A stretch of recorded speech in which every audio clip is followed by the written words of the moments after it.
تاجری بود، یه دونه پسر داشت، سفرهای خارج زیاد میرفت به خاطر تجارتش. این پسرم چند تا سفر رفت با باباش. وقتی میخواست دومات شه گفت من از خارج زن میگیرم. گفت ببین زن خارج به ما نمیخوره، فرهنگش به ما نمیخوره، آدابش، اخلاقش، دینش. من در ایران بهترین دخترها رو برات پیدا میکنم، هر کاریش که قبول نشه. این تاجر تهرانی که یه پسر داشت و سفر خارج داشت، با یه یکی از هتلدارای مشهد رفیق بود. این هتلدار مشهد زنگ زد به این تاجر تهرانی که قبارروبی حرم امام رضاست، یه کارت ویژه به من دادن. گفت میتونی یه کارتم بره من و پسرم بگیری؟ یه تلاشی که یه اجازه گرفتن. این تاجر تهرانی با آقازادش که میخواد دختر خارجی بگیره آمدن در زمان خلوت رفتن تو حرم. افرادی وارد ذریح میشن برای که قبارروبی کنن. این تاجر تهرانی به یکی از افرادی که تو ذریح بود گفت آقا جون یه خورده از این گردای رو قبر امام رضا رو به من بده تبرک. این پارچه رو تکو داد، یه ذره گرد رو میخواست از این پنجرهای ذریح بده بیرون، نمیتونست بده بیرون. یه خورده کاغذ بود اونجا افتیده بود، یه کاغذ سفید. این کاغذ رو گرده که تو کاغذ مثل شکلات پیچید، از لا پنجره داد بیرون. این تاجری که یه پسر داره میخواد خارج زن بده بگیره، گردی که تو کاغذ بود داد به پسرش. گفت آقا من امام رضا رو قبول دارم، ولی حالا یه ازدواجه بذار ما دختر خارجی بگیریم.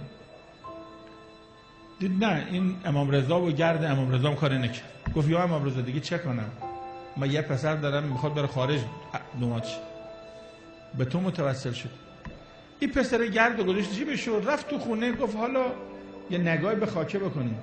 آمد این کاغذ رو باز کرد مثل شکلات، خاک رو ببینه، دید تو کاغذ نوشته یا امام رضا من دختری هستم، بابام رفتگر شهرداریه، سنم بالا رفته، به خاطر شغل بابا کسی سراغ من نمیاد، تا الان گناه نکردم دیگه نمیتونم خودم نگه دارم، یا امام رضا زفتم کن. این جوون این نامه رو میخونه، دختری باباش رفتگر، اینم تاجری که با چند تا کشور معامله داره، به امام رضا گفته زفتم کن.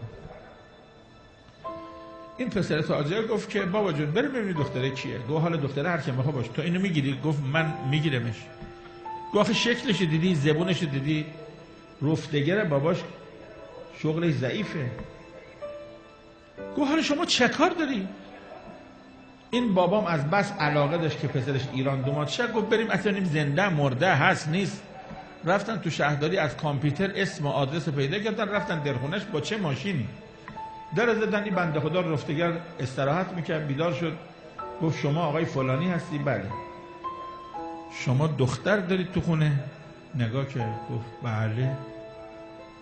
گفت میشه ما بیام خونه شما یه چای بخوریم؟ گفت که شما دختر من کجا میدونید؟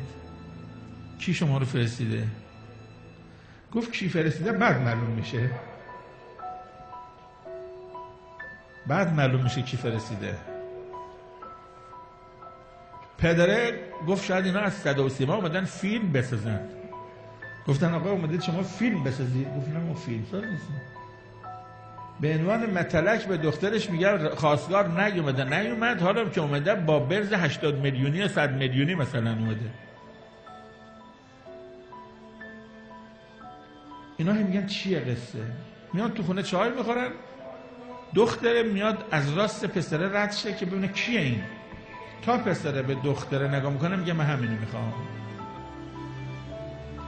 میگه آقا جون اینا فقیرن. میگه خونه برش میخریم، تو که وضعیت خوبه، فرششون پلاسه قالی میکنیم، خونه خوب برشون میخریم، شما وضعیت خوبه، زندگی اینا رو تغییر بده. من دختره میگه، میگه آخه شاید اخلاقشون. میگه آقا هر چی شما دیگه دخالت نکن، هیچ.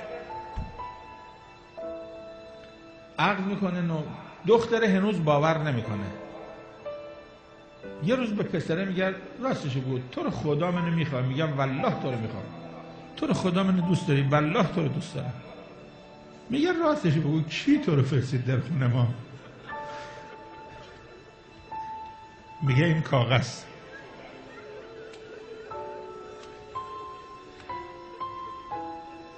کاغذ رو میگیره به پسره میگه تو رفتی تو قبر. من این نامه رو انداختم تو قبر، تو رفتی تو قبر.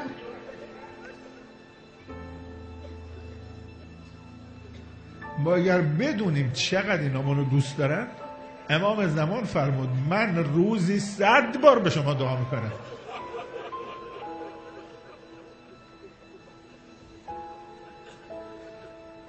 محبتا لصفوة اولیائک محبوبتا فی ارضک و سمائک. خادما گریه کنون صحنه تو جارو میزنن، همه نقاره یا زامن آهو میزنن.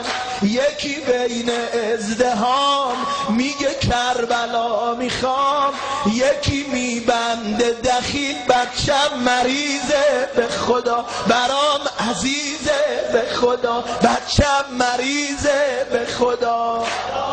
همه خوننده بشن. آقا جون